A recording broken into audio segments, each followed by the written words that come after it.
여러분 안녕하십니까? 오늘 10번째 강좌가 됐군요. 오늘의 주제는 석가모니의 생애라고 하는 주제로 말씀드리려고 합니다.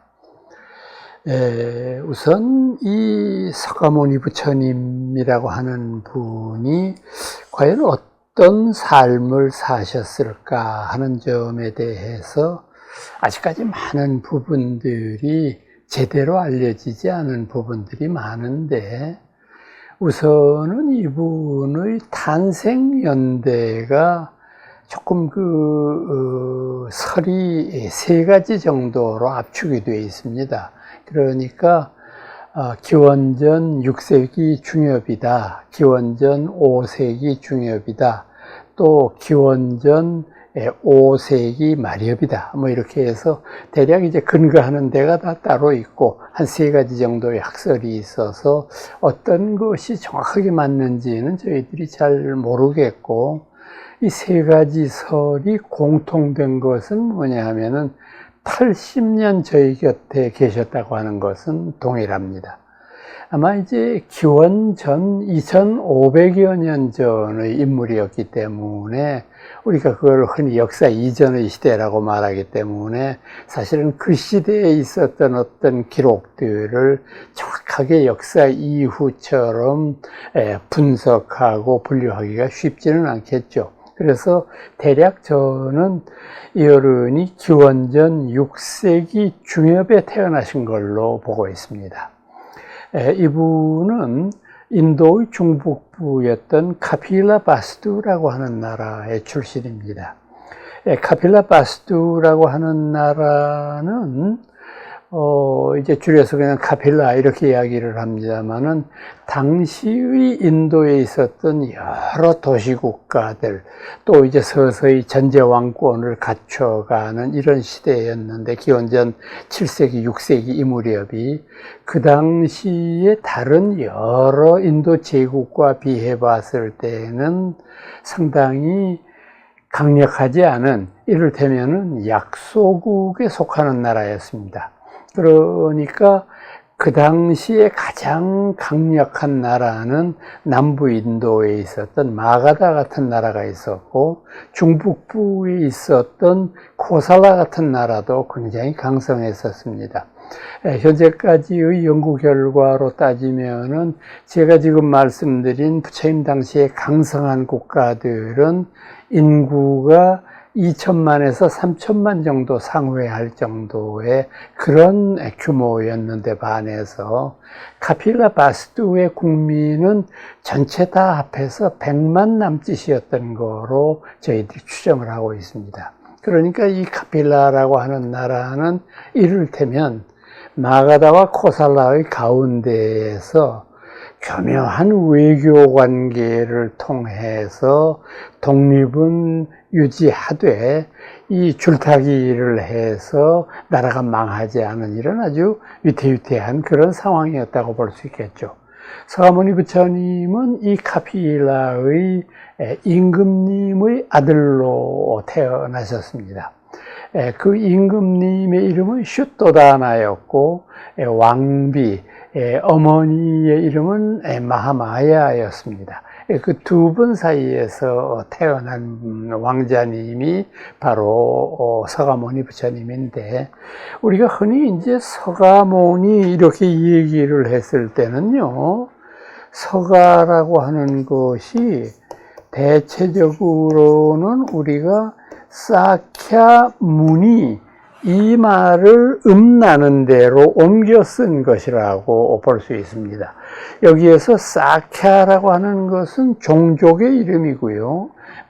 한국민족, 일본민족, 중국민족 하는 식으로 석가족이라는 말이고, 문이라고 하는 말은 성스럽다는 말이거든요. 그래서 여기에서 파생되어서 성인을 가리키는 말이기 때문에 우리말로 옮기면은 이 어른의 이름이라기보다는 석가족에서 출현하신 성인, 이런 의미를 가진 말이 되죠. 이 문이라고 하는 말은 상당히 재미있는 배경이 있어요.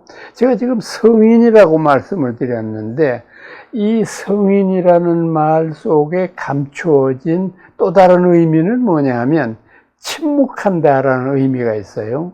그러니까 한번 생각을 해 보십시오. 성인은 침묵하는 사람이다. 성인은 말 잘하고 남을 설득시키기 위해서 미사여구를 늘어놓는 그런 사람은 성인이 아니다. 이런 표현이겠죠. 그러니까 이어른에 나중에 부처님이 되고 난 다음에 붙여진 이름일 거고 그분의 본명은 가우타마 시다르타입니다. 혹은 고타마라고 쓰기도 합니다만은 가우타마라고 하는 게 성이 되고요. 시다르타가 그 어른의 본명이죠.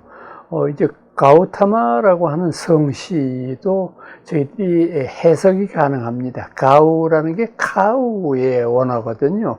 제가 이미 말씀드리지 않았습니까?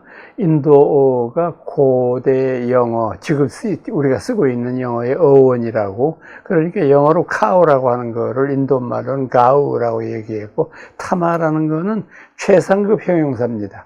그러니까 소 중에 가장 훌륭한 소, 이런 의미이기 때문에 아마도 이 석가족의 그 오래된 전통은 소를 숭배하는 그런 종족이었을 것이라고 보여지고, 시다르타라고 하는 것은 시트라는 게 뭐 그 성취한다는 말이고, 아르타라고 하는 게 모든 것을, 이런 말입니다. 그러니까 이제 부왕이 왕자에게 모든 것을 성취해라, 이런 뜻으로 시다르타라고 하는 이름을 붙여주었던 것으로 보여집니다.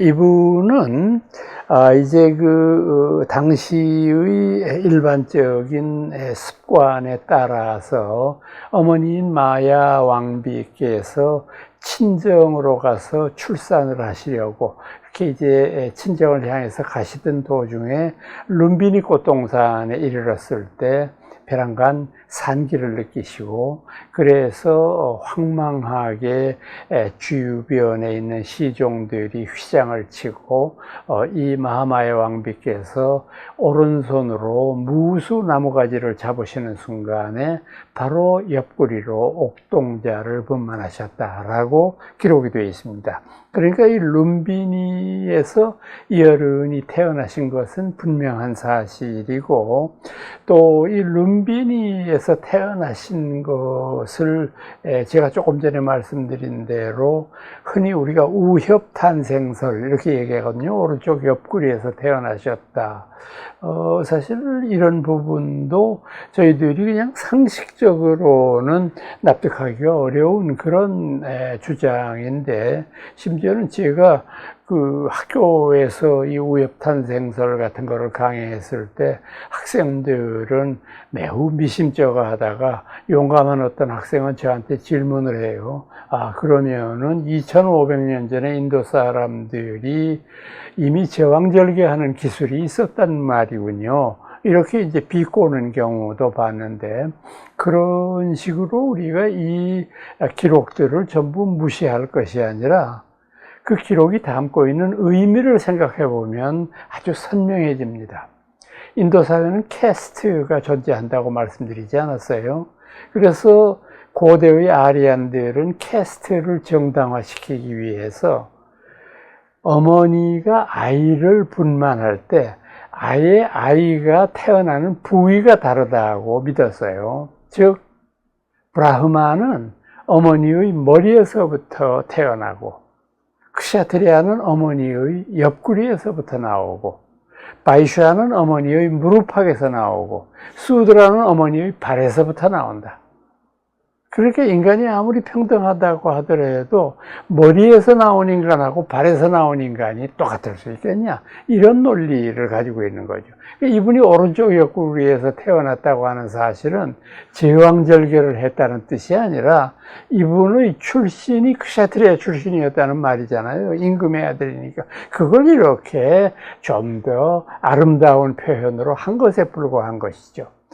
이제 그리고 난 다음에 이분은 정말로 이제 태자로서의 여러 가지 세속적인 행복을 만끽하면서 성장했습니다마는 단 한 가지의 불행이 있기는 했습니다. 당신을 낳은 생모였던 마하마야 왕비께서 아이를 낳고 일주일 만에 세상을 떠나신 겁니다.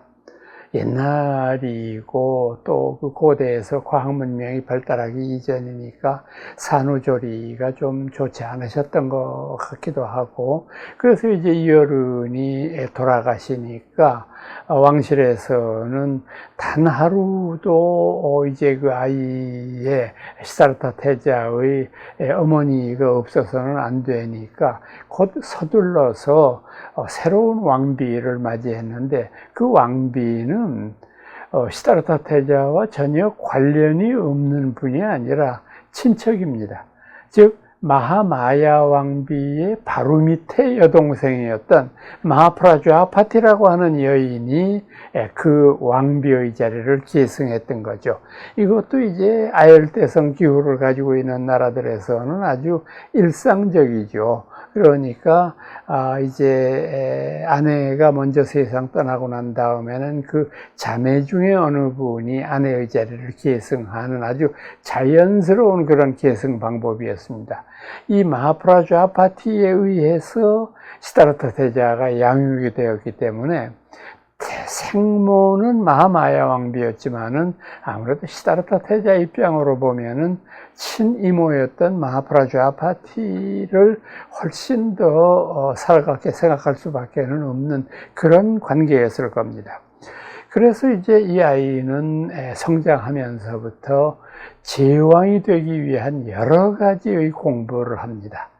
인도 전역에서 가장 뛰어난 지식과 지혜를 가지고 있는 그런 이 선생님들을 모집을 해서 이제 이 아이를 가르치게 되는데, 제왕이 되기 위해서 필수적으로 해야 되는 과목은 베다와 우파니샤드가 있습니다. 그건 뭐 반드시 공부해야 되는 거고, 그 다음에 제왕이 되려면은 역시 정치학이라든지 또는 군사학, 천문학, 외교학 이런 것을 철저하게 공부하지 않으면 제왕의 자격을 갖추기가 어렵지 않습니까? 또 백성들을 잘 보살피기 위한 도덕적인 교육도 빠질 수 없는 거고, 그래서 워낙 영민했던 시다르타 태자는 모든 선생님들로부터 극찬을 받았고, 이렇게 여러 사람들을 가르쳐 봤지만은 이렇게 똑똑한 아이는 처음 봤다라고 선생님들이 이구동성으로 말하는데, 단 한 가지 부왕이 걱정이 되는 게 있어요. 그건 뭐냐면 이 시다르타 태자가 상당히 철학적이라고 할까요? 아니면 종교적이라고 할까요? 강의가 끝날 무렵이 되면 꼭 한두 마디 질문을 하는데 선생님들이 참 답변하기 어려운 질문을 해요. 이를테면 사람은 죽어서 어디로 가게 됩니까? 저도 죽습니까? 이런 질문. 또는 지금 모든 이 세상의 종교들이 유일자가 온 우주를 창조했다고 주장을 하는데, 모든 것을 창조한 그 유일자를 창조한 이는 누구입니까? 만약에 그를 창조한 이가 누군지 알 수 없다고 한다면 이미 그것은 유일자가 아닐 수밖에 없지 않을까요? 이런 형이상학적이고 종교적인 질문을 던지니까 천하에 없는 선생님들도 그거에 대해서는 답변하기가 어려워요. 태자님, 저는 아직까지 공부가 부족합니다. 이거는 태자님 스스로 깨우치셔야지 다른 방법이 없을 것 같습니다. 그러니까 부왕의 입장으로는 혹시라도 이 아이가 출가를 하면 어떡하나 하는 그런 근심이 쌓였겠죠. 그러던 어느 날 결정적인 사건이 터집니다. 저희 불교 경전에서는 사문 유관상이라고 표현되는 이제 그 태자의 그런 어떤 종교적인 사고방식을 고쳐주기 위해서 거의 매일 파티를 하고, 그날도 마침 기후가 좋은 따뜻한 봄날이었는 모양인데 아름다운 궁녀들과 더불어서 궁 밖으로 나가서 파티를 벌였습니다. 그런데 태자는 슬그머니 자기를 위한 파티인데도 그 자리를 피해서 멍하니 들판을 바라보고 있습니다. 그래서 시종들이 걱정이 돼서 혹시 어디 불편하신 데가 있습니까? 왜 저기 지평선 쪽만을 응시를 하십니까? 그때 태자가 이렇게 말합니다. 지금 나의 눈에 띈 것은 농부가 땅을 파헤쳤을 때 거기에서 벌레들이 땅 위로 솟아오르면서 그 쇠스랑이라든지 혹은 호미 같은 것에 찍혀가지고 아직 숨이 끊어지지 않은 채 막 꿈틀거리는 모습이 눈에 띄는구나. 그리고 조금 있으니까 어떤 새들이 날아와서 그 꿈틀거리는 벌레들을 잡고 창공을 날아가는구나. 왜 살아있는 것들은 살아있는 것들을 괴롭혀야만 하는가? 이 세상 모든 것들이 평화롭게 살 길은 정녕 없는 것일까? 그날 있었던 일도 보고를 하고 부왕은 참 이걸 막기 위해서 노심초사 끝에 일찍 결혼을 시키도록 결심합니다. 혹시라도 예쁜 색시를 얻어서 아이를 갖게 되고 하면은 좀 그 마음이 변하지 않을까. 그래서 이웃나라인 코리에서 공주님을 한번 간택을 해서 야쇼다라라고 하는 분을 왕 손자 태자 비로 모셨습니다. 그 이듬해에 아드님을 한번 얻었죠. 이 아드님의 이름을 라훌라라고 하는데 그 이름도 아주 재미있는 이름이에요. 태자가 어느 날 대궐의 정원을 산책하고 있는데 시종들이 쫓아와서 아주 즐거운 그 뉴스를 전했습니다. 태자님, 즐거워하십시오. 왕자입니다. 손주 태자님이 태어나셨습니다. 정말 감축합니다. 그때 그에 관해서 아무 말도 안 하고 태자는 먼 호공을 쳐다보면서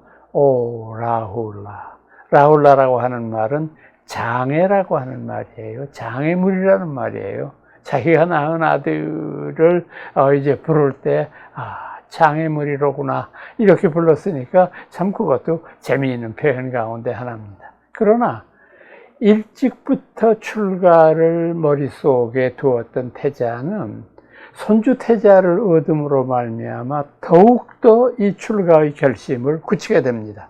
왜냐하면 동양적인 정서로 보면 후사가 없이 왕세자가 출가한다고 하는 것은 부왕은 물론이고 백성들이나 또는 조상들에 대해서 조금 송구스럽다 하는 그런 정서가 있는데, 이젠 자기가 출가해도 손주 태자가 왕위를 이으면 되니까 자기는 뭐 특별하게 부담이 없지 않느냐. 그래서 저는 참 사람의 인생이라는 것은 예측하기 어렵다는 거예요. 태자의 출가를 막기 위해서 시킨 결혼이 오히려 태자의 출가를 재촉하게 되었으니까 이 무슨 오묘한 인연입니까? 모든 사람들이 잠든 어느 날 밤 태자는 굳은 결심을 하고 카필라의 험준한 성벽을 넘습니다. 그의 비서 역할을 했던 마부 찬다카가 눈물을 흘리면서 막았습니다마는 끝내 태자의 고집을 꺾지를 못합니다. 태자는 지나가던 사냥꾼을 불러세우고 자기가 입고 있던 비단옷과 그 사냥꾼의 누더기 옷을 바꿔 입습니다.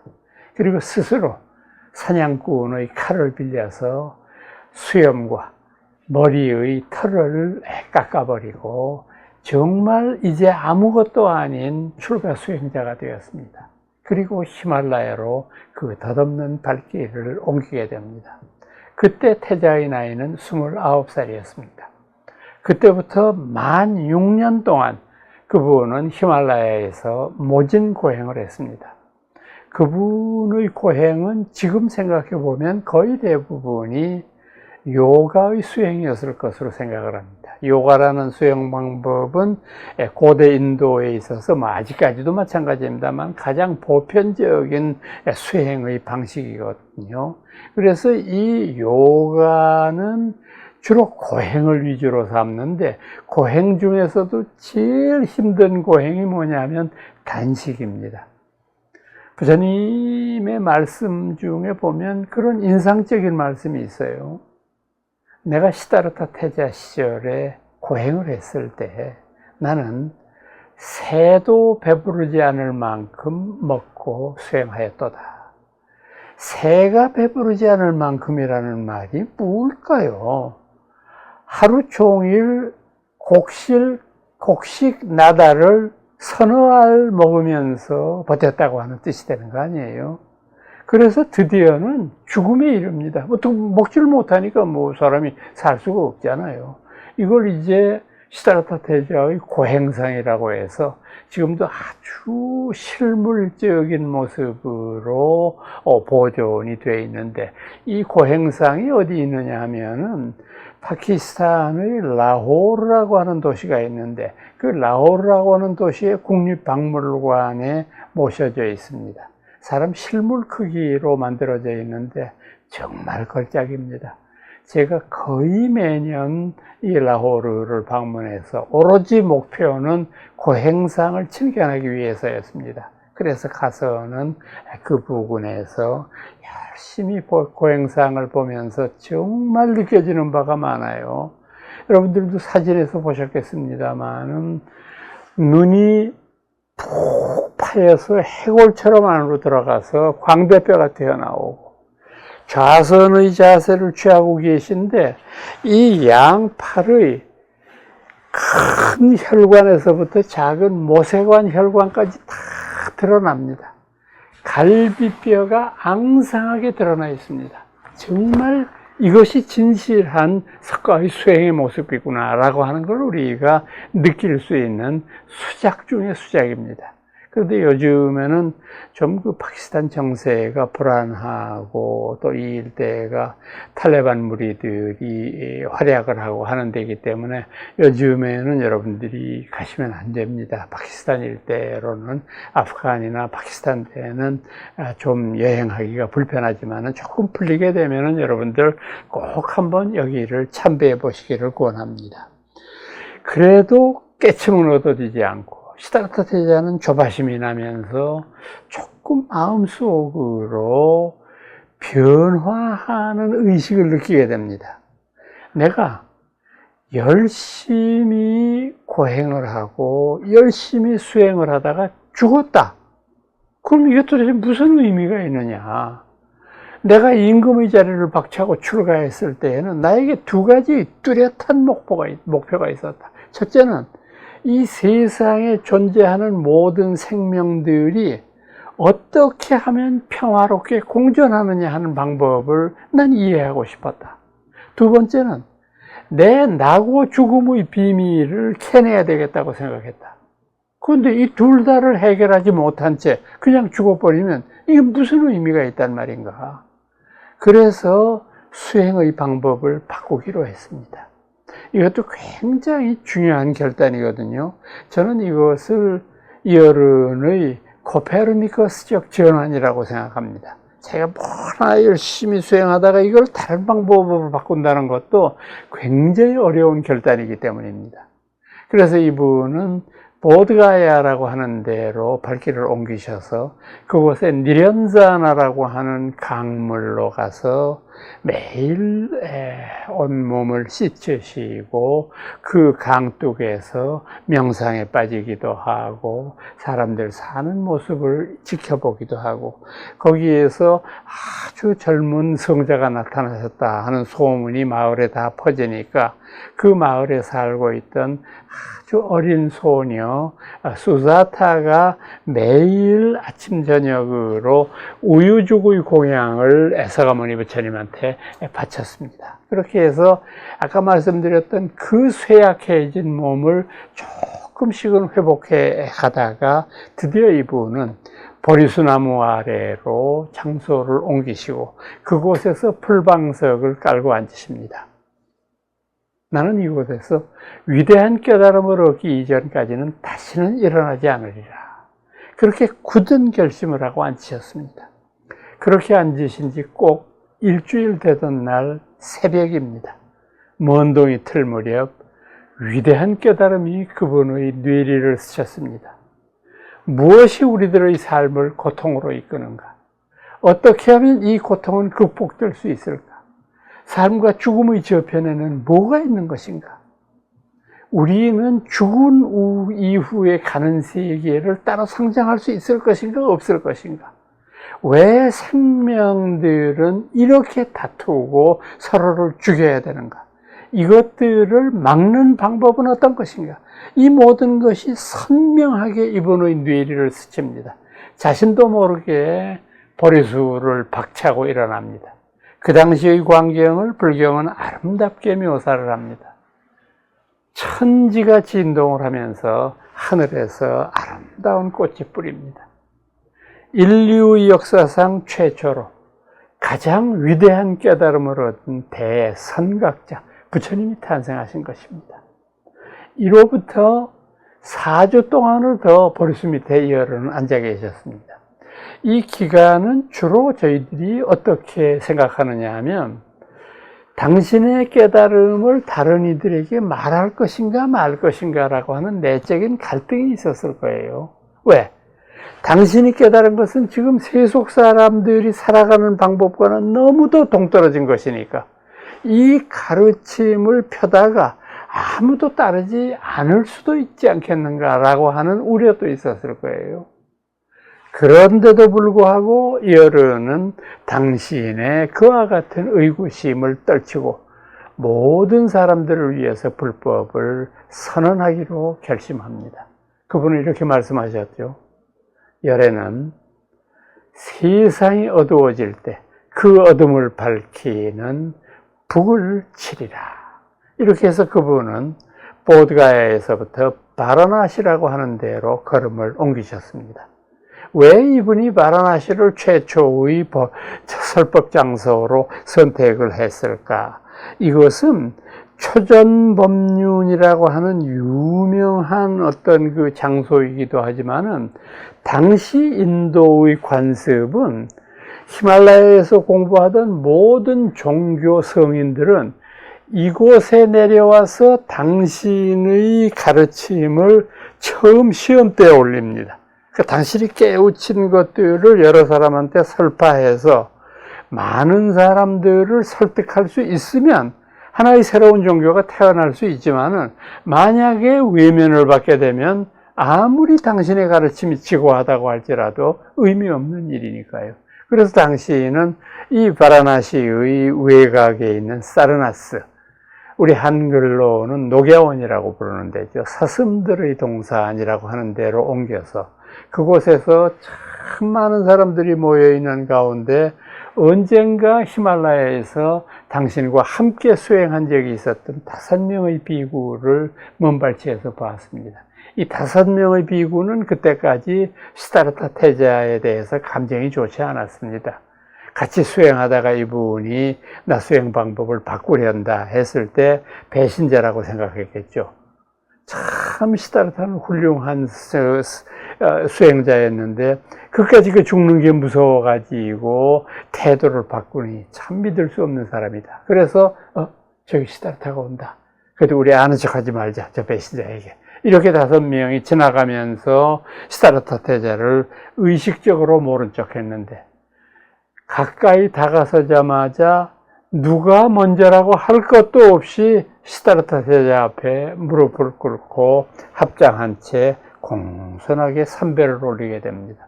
아마 이런 것도 깨치니만이 가지고 있는 가마력 아닐까 싶어요.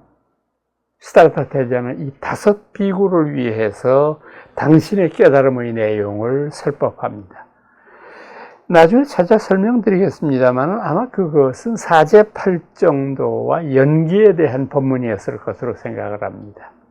또 하나 중요한 것은 업과 윤회에 대한 가르침이었을 겁니다. 그렇게 해서 이때 5명의 비구가 부처님께 귀의하기를 맹세함으로 말미암아 이 지구상에는 처음으로 불교라고 하는 종교가 탄생한 것이죠. 그때 그분의 나이는 35이었고요. 앞서 말씀드렸던 대로 이분이 열반하신 것이 80세니까 이분은 꼭 만 45년을 저희 곁에 함께 계셨네요. 그러면서 이분은 광막한 인도 대륙을 누비면서 끊임없이 남북을 오고 가고 또 동서도 마다하지 않고 그 인도 대륙 속에서 불교의 가르침을 펴기 시작했습니다. 이 불교의 가르침은 나중에 부처님 스스로도 놀랬다고 고백할 정도로 정말 선풍적인 인기를 얻었어요. 많은 인도 지식인들의 열화와 같은 어떤 호응을 얻어가지고 인도의 당시 신흥 종교 가운데 가장 훌륭한 발전세를 보여서 인도의 민족 종교인 힌두교를 위협할 정도의 교세를 가졌다고 전합니다. 그러면 이와 같은 많은 훌륭한 일들을 이룩하면서 이분이 어떻게 불교교단을 이렇게 이끌 수 있었을까? 아마도 이분의 지적인 설법 태도가 가장 중요한 역할을 했을 거예요. 즉, 캐스트 제도를 부정하고 베다와 우파니샤드를 부정하고 특히 유일신에 대한 사고방식을 전면으로 부정하는 이런 일들은 제사만능주의, 브라흐만 제일주의 이런 관습에 빠져있던 인도 사람들한테 엄청난 호응을 얻었을 것입니다. 80세가 되시던 해 이분은 당신의 열반을 예측하셨던 것 같아요. 당신의 지혜자들에게 설명하십니다. 비구들아, 앞으로 석 달 후 열에는 열반에 들리라. 그분으로서는 마지막인 바이슈알리를 지나십니다. 그리고 제자들에게 또 말씀하셨습니다. 비구들아, 이것이 내가 마지막 보는 바이슈알리가 되리라. 그리고 그분은 80노구를 이끌고 서서히 쿠시나가라로 발길을 옮기셨습니다. 이 쿠시나가라에서 바찌족 사람들 500명을 위해서 최후의 설법을 핍니다. 그분의 최후 설법이라고 하는 것은 이 세상의 주인은 나 자신이다. 다른 것에 의지하지 말고 그대 자신에 의지하라. 이게 바로 그 유명한 자등명 아닙니까? 그리고 내가 간 후에 우리 교단에 지도자가 없어졌다고 생각해서는 안 된다. 내가 간 후에는 내가 가르친 가르침이 그대들의 등불이 되리라. 이게 바로 법등명 아닙니까? 자등명, 법등명. 이 아름다운 최후의 유훈을 남기십니다. 모든 것은 덧없다. 게으르지 말고 부지런히 정죄해나라. 이것이 그분이 우리 곁에 남기신 마지막 가르침이었습니다. 이렇게 해서 인류 역사상 가장 위대했던 선각자는 역사의 한 페이지를 넘어서 열반의 저언덕으로 건너가셨습니다. 오늘은 여러분들께 석가의 생애라고 하는 주제로 말씀드렸습니다. 저는 다음 강좌 때 다시 뵙겠습니다. 안녕히 계십시오.